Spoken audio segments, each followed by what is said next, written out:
السلام عليكم ورحمة الله وبركاته. إن الحمد لله نحمده ونستعينه ونستغفره ونعوذ بالله من شرور أنفسنا ومن سيئات أعمالنا. من يهده الله فلا مضل له ومن يضلل فلا هادي له. أشهد أن لا إله إلا الله وحده لا شريك له وأشهد أن محمدا عبده ورسوله. يا أيها الذين آمنوا اتقوا الله حق تقاته ولا تموتن إلا وأنتم مسلمون.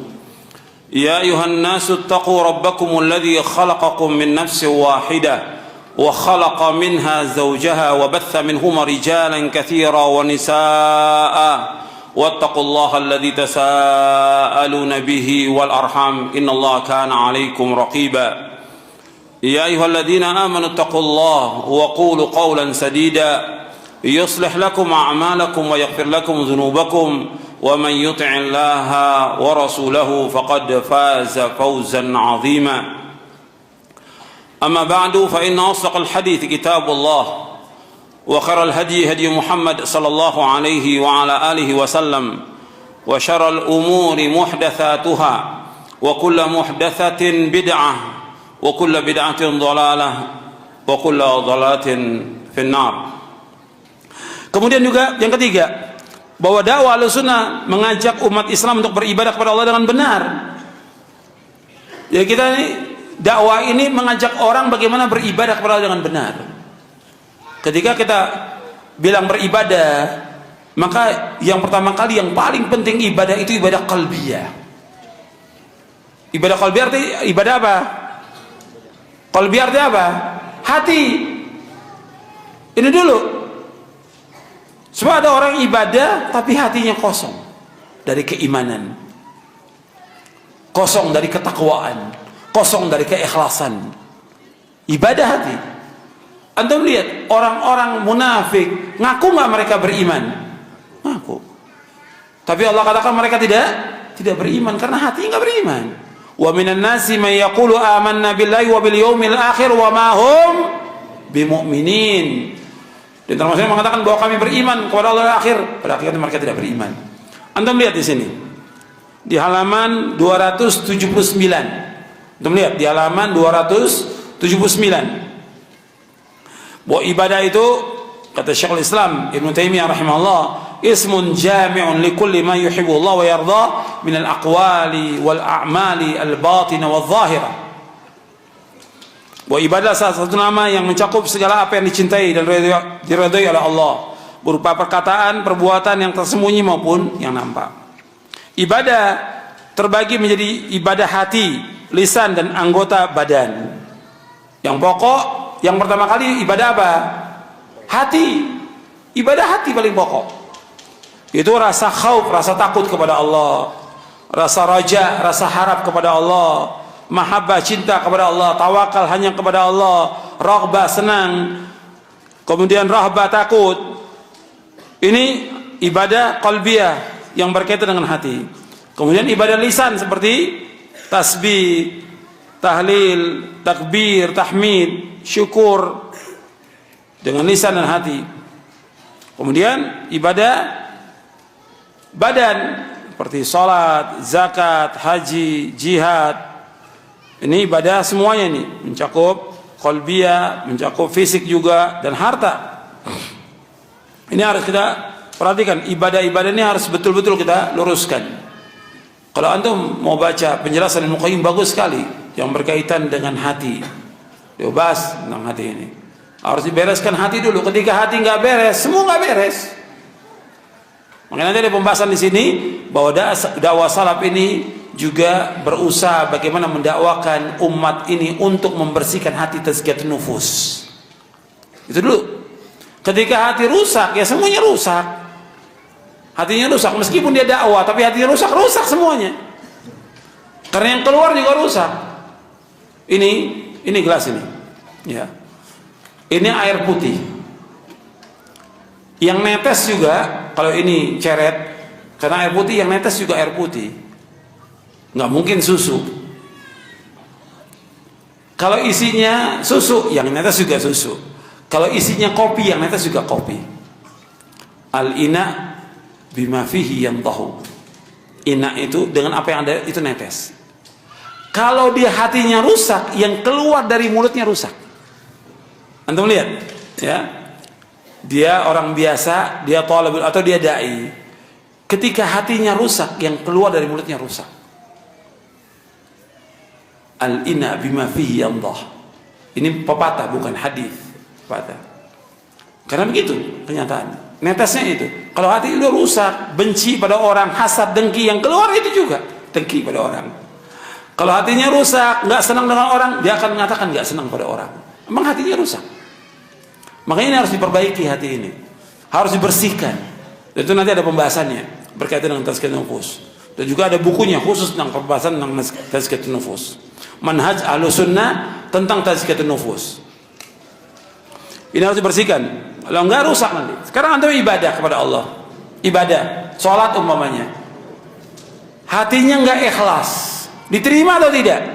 Enggak diterima. Antum ibadah tapi riya, ingin pamer. Diterima atau tidak? Enggak diterima. Maka ini dulu harus dibersihkan. Bagaimana keikhlasan kita kepada Allah Ta'ala.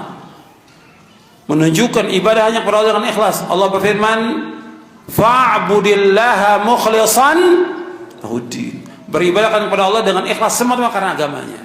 Allah juga berfirman, wa ma umiru illa liya'budullaha mukhlishina lahuddin. Dan tidak mereka diperintah mereka untuk beribadah kepada Allah dengan ikhlas.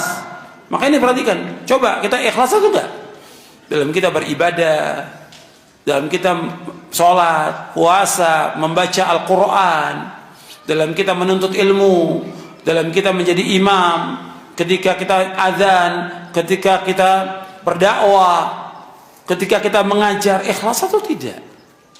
Coba kita bersihkan hati kita. Harus seluruhnya kita tujukan semata-mata karena Allah, bukan karena manusia. Itu harus terus kita latih. Kita berjuang terus untuk bagaimana ikhlas kita kepada Allah. Dan kita mengharap hanya kepada Allah, tidak kepada manusia. Kita takut hanya kepada Allah, kita tawakal hanya kepada Allah. Seluruh bentuk ibadah kita lakukan semata-mata karena Allah. Kemudian ikhwan fillah, azakumullah. Para anbiya wa rasul alaihi wassalatu wassalam, mereka terus melakukan ibadah kepada Allah. Dan segera, ini perhatikan, mereka enggak berlambat-lambat dalam ibadah. Sholat enggak berlambat-lambat, baca Quran enggak berlambat-lambat, nuntut ilmu juga, dakwah, bersedekah, infak, berbuat cepat mereka. Antum lihat para anbiya wa rasul. Di surah Anbiya ayat 90 Allah berfirman, innahum kanu yusari'una fil khairati wa yad'unana raghaban wa rahaban wa kanu lana khashi'in. Sesungguhnya mereka adalah orang-orang yang selalu bersegera dalam mengerjakan kebaikan, dan mereka berdoa kepada kami dengan penuh harap dan cemas, dan mereka adalah orang-orang yang khusyuk kepada kami. Antum lihat, ini Allah menceritakan tentang para nabi dan para rasul. Saya tanya kepada antum, para nabi dan para rasul alaihi wassalatu wassalam, mereka ini maksum atau tidak? Mereka maksum atau tidak? Maksum. Yang kedua, pertanyaannya, para nabi dan rasul dijamin dengan surga atau tidak? Dijamin dengan surga. Antum lihat di sini, mereka para nabi dan rasul, mereka maksum, mereka dijamin dengan surga. Kita dijamin enggak? Enggak ada jaminan kita. Tapi mereka meskipun sudah dijamin dengan surga, innahum kanu yusari'una fil khairat. Mereka bersegera melakukan kebaikan, segera. Kita yang lambat. Yang lambat masih mengandalkan orang. Segera dalam berbuat kebaikan. Jangan lihat orang. Jangan. Orang mau lihat kita enggak, yang penting jalan dakwah ini. Karena Allah. Kita beribadah karena Allah. Kita berbuat karena Allah. Kita bersedekah karena Allah. Semua karena Allah. Segera dalam perbuatan baik. Jangan ditunda perbuatan baik itu. Kemudian mereka selalu berdoa kepada kami dalam keadaan takut dan harap. Dan mereka khusyuk dari Allah. Meskipun mereka sudah diampunkan dosanya, dijamin dengan surga, tetap berbuat. Sedangkan kita nggak ada jaminan. Maka terus kita berbuat kebaikan. Terus beribadah kepada Allah sampai kita diwafatkan oleh Allah. Nggak ada istirahat dalam ibadah, nggak ada. Nggak ada berhenti dalam ibadah, nggak ada. Nggak ada berhenti dalam dakwah, nggak ada. Nggak ada berhenti dalam mengajar. Terus jalankan ibadah kepada Allah Taala. Mengharapkan ganjaran dari Allah, mengharapkan surga, bukan dari manusia. Mestinya seperti itu para dai. Karena Allah. Jalan dakwah dan berkembang dakwah ini. Kalau semua lakukan semata karena Allah. Nggak ada berhenti. Nggak ada dalam hidup ini berhenti, nggak ada. Saya ambil contoh. Ini alam semesta yang berjalan. Matahari, bulan, bintang berhenti atau tidak? Kalau berhenti gimana? Kalau berhenti hancur kiamat. Kalau berhenti, nggak ada yang berhenti. Semua berjalan semuanya. Begitu juga ibadah kepada Allah harus terus berjalan, nggak boleh berhenti. Maka Al-Hafidz Al-Imam Ibnu Qayyim menjelaskan ketika membawakan ayat liman syaa'a minkum ayataqaddam ayata'akhir. Bagi siapa yang kalian antara kalian mau maju atau mundur. Nggak ada berhenti dalam Islam, nggak ada berhenti, nggak ada. Kerja berhenti ada, kerja berhenti, pensiun. Tapi dakwah nggak ada, ibadah nggak ada berhenti, nuntut ilmu nggak ada berhenti, nuntut ilmu sampai mati nggak ada berhenti. Dakwah nggak boleh berhenti, ibadah nggak boleh berhenti.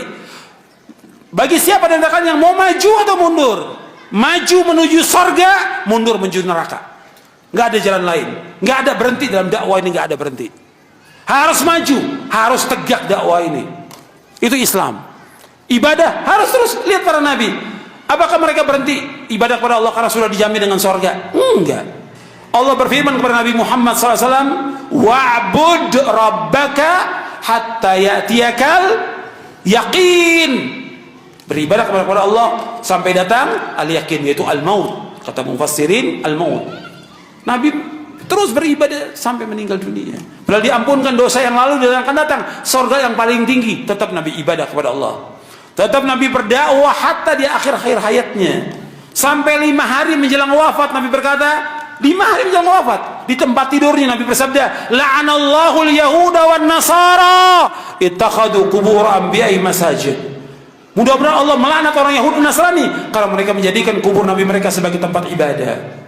Aku larang kalian dari yang demikian. 5 hari menjelang wafat. Tetap dakwah ini harus jalan, gak boleh berhenti. Tetap jalan. Ini ibadah kepada Allah terus. Makanya harus terus kita memahami tentang ibadah ini dan belajar tentang ibadah supaya ibadah kita semakin baik. Kalau kita lihat ibadah kita dari dulu, ya itu aja. Iya, umat Islam. Hatta ibadah yang kaitan dengan wudhu, sholat dari dulu ya itu aja, nggak ada perubahan. Wudhunya masih begini, nggak berubah. Nggak pernah baca gimana wudhu Nabi. Mesti kan Nabi wudhu dari depan sampai ke tengkuk, dibalikan lagi ke depan, masukkan ke telinga. Ini nggak, dari mulai kecil sampai udah tua. Wudhu. Nggak ada contoh dari Nabi begini. Nggak pernah ada. Nggak juga ada sahabat. Nabi berwudhu, tangannya dibasahkan, dijalankan dari depan, ini depan sampai ke tengkuk, dikembalikan lagi ke depan, dimasukkan ke telinga. Itu yang Nabi lakukan. Sallallahu Alaihi Wasallam. Satu kali. Hadisnya sahih. Kita bisa lihat di beberapa kitab, termasuk di Bulughul Maram. Al-Hafidz bawakan tentang mazhab kala 4 hadis dalam kitabnya Bulughul Maram min Adillatil Ahkam yang dipelajari di pondok-pondok seluruh Indonesia. Tapi kiainya yang ngajarkan masih begini, ustadznya. Maka harus belajar dia. Sholat juga belajar harus benar. Sholat dari dulu sampai sekarang masih usolli. Tanya dalilnya nggak pernah tahu, nggak pernah ada. Mana kata nggak pernah ada? Kok nggak berubah? Nggak berubah. Kenapa? Antum sebagai seorang dai berubah dong ibadah antum kepada yang lebih baik. Cari mana hadisnya di Sahih Bukhari, di Muslim, Abu Dawud, Tirmidzi, Nasai, Ibnu Majah, Ahmad dan yang lain. Cari, ada nggak dalilnya? Nggak ada. Kenapa dilakukan? Kok sholat usolli? Nabi nggak pernah usolli. Para sahabat nggak berubah dari dulu. Berubah mestinya.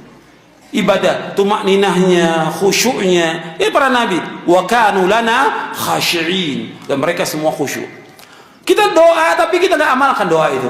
Antum berdoa setiap hari, Allahumma inni ala dzikrika wa syukrika wa husni ibadatik. Allahumma inni ala dzikrika wa syukrika wa husni. Nabi bersabda kepada sahabat Mu'adz bin Jabal.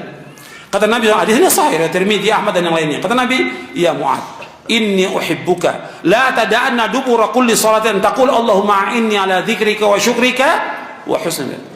Wahai Mu'adz, aku cinta kepada kamu. Jangan kau tinggalkan. Di belakang setiap salat yang wajib, engkau baca, Allahumma a'inni ala dzikrika wa syukrika wa husni ibadatik. Ya Allah, tolonglah aku untuk selalu ingat kepadamu, untuk selalu bersyukur kepadamu, dan memperbaiki ibadah. Wa husni ibadatik, memperbaiki ibadah. Sekarang ibadah ini pernah diperbaiki dari dulu sampai sekarang. Tetap aja begitu. Kalau masalah keduniaan, oh masya Allah, keduniaan. Tadinya punya sepeda nggak cukup, pengen motor. Punya motor, pengen mobil. Punya mobil udah kasih, pengen yang bagus. Rumah begitu juga. Dulu rumahnya petak, pengen yang bagus. Terus untuk dunia, tapi untuk akhirat nggak ada. Nggak ada, mereka mau berubah, nggak ada. Ini kezoliman manusia kepada dirinya.